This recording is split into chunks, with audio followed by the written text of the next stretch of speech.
I'm going to jump to page 2 and the bottom portion.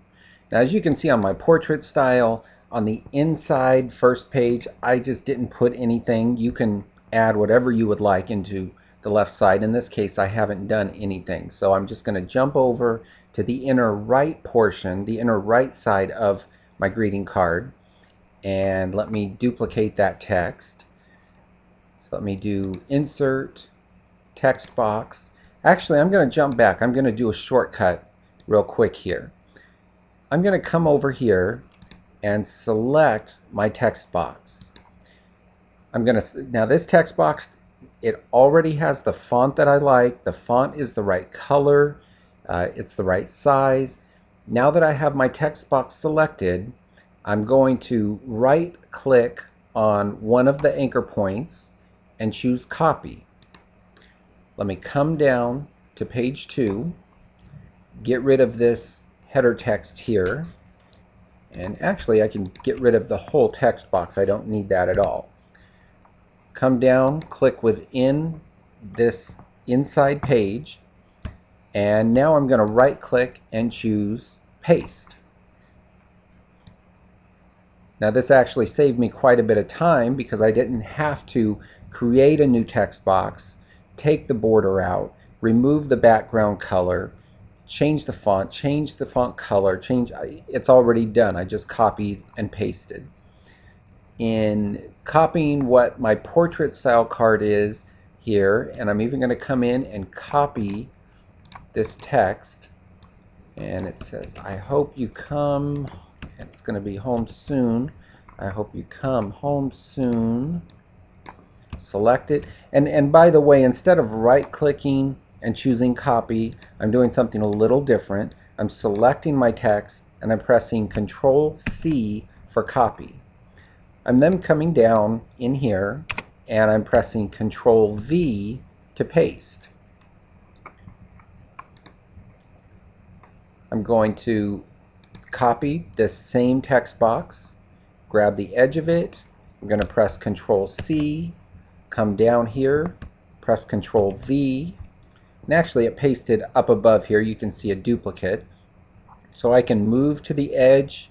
I can see the cursor move. I can click and drag that down into this area where I need it. Now I need to rotate that text. So with this text box, and actually I need to click the text within. So I click within the text box, Control A for select all, and now I can click the text direction button.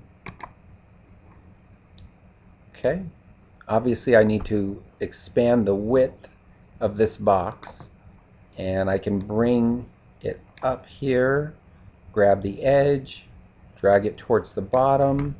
Don't want to get it too close to the edge. And the last thing I'm going to do is insert a picture. So I'm coming over to Insert, and I take that back, not picture, but clip art. And let's see, let me search for house. And there we go. I have that same piece of clip art that I'm using here. So I'll click the house. As you can see, it's inserted here. And of course, I cannot move this piece of clip art. I have to right click the clip art, change text wrapping to through. Now I can relocate this to a different area.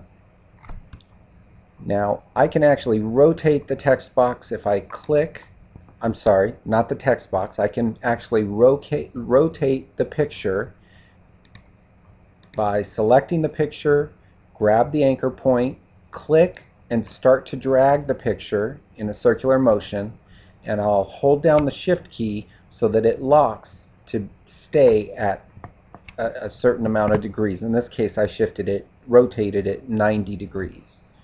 So now I have my picture. I can make it a bit smaller and fit it right in between. Now you'll notice I have a special border around this picture. And this is just a last little tip to go in here. There's so many different ways that you can format a picture as well as clip art. What I'll do, I'll show you. If I click the image here and I come up to Format, you'll notice under Picture Styles, there's a little drop down button here, and I can click that, and you'll see there's many different styles, and by hovering the mouse over these, you'll get a preview of what each one of these styles would do to your picture. Actually, I can come in and I'm just going to choose a very basic small thin frame to go around it. And also you can change the color of this frame simply by coming up here to where it says Picture Border and click this, and again moving your mouse over the different colors, you'll get a preview of what the frame color would be. So I'm going to select that same color I've been using, and that's it. The last thing I'm going to do is, actually I can remove this entire text box. So let me zoom out and we can get a full look at this. Here where we have the portrait style card, I have created a landscape style card. This is the front, this is the back, and these being the inner pages. These two being portrait, these two being the landscape style card. Now, one final note, and I briefly mentioned this while I was moving text around, but you don't want to get text or images too close to the edge of the border. And the reason is that most home printers will not print all the way to the edge.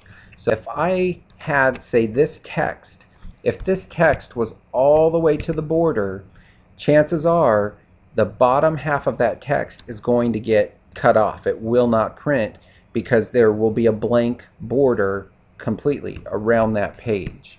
This is also important to note because if you decide you're creating a card with a background color, if I come up and you'll see this little arrow, this little crosshair up here, I'm going to click this, and what this is going to do is it's going to select everything on both of these pages. It's actually selecting the table that I've created that splits this page up. With that selected, if I come up and change my background color, let's say I change it to yellow. If I were to print this out on white paper, there would be a white border all the way around the page.